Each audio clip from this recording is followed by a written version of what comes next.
ত্রয়োদশ জাতীয় সংসদ নির্বাচন ও প্রধান উপদেষ্টার মেয়াদের বাকি আর মাত্র ৮ দিন।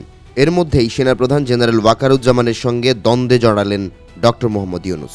পরিস্থিতি এতটাই বেগতিক যে দ্বন্দ্বের সুরাহা না হলে এর আঁচ পড়তে পারে নির্বাচনে।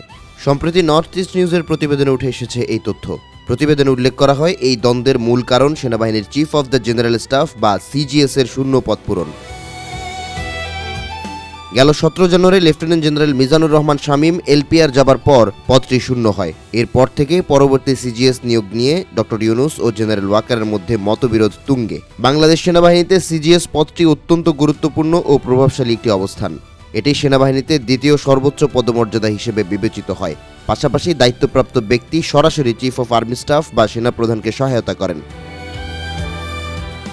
বাংলাদেশে এ পর্যন্ত সেনাপ্রধানের দায়িত্ব সামলেছেন 17 জন, যার মধ্যে 7 জনই সিজিএস থেকে পদোন্নতি পেয়ে সিএস বা সেনাপ্রধান হয়েছিলেন।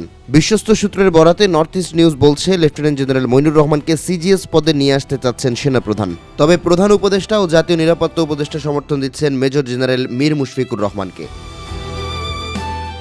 জানা গেছে, মেজর জেনারেল মুশফিক বিএনপি ঘনিষ্ঠ, ফলে জেনারেল জামান ডক্টর ইউনূসের সুপারিশ কার্যকর করতে কিছুটা দ্বিধাবোধ করছেন।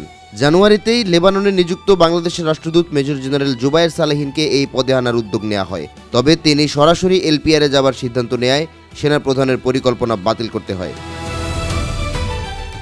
এর আগে সবশেষ chief of general staff lieutenant general Shamim এলপিআরে যাবার আগে এই পদে লেফটেন্যান্ট জেনারেল এস.এম. কামরুল হাসানকে নিয়োগ দেওয়ার পরিকল্পনা করেন জাতীয় নিরাপত্তা উপদেষ্টা। অন্যদিকে কোয়ার্টার মাস্টার জেনারেলকে পিএসও পদে স্থলাভিষিক্তের চেষ্টাও করেছিলেন তিনি। তবে এই প্রস্তাবগুলো বাতিল করে দেন সেনাপ্রধান, কারণ পরিকল্পনা বাস্তবায়িত হলে জেনারেল ওয়াকারের প্রভাব সীমাবদ্ধ হয়ে পড়ত।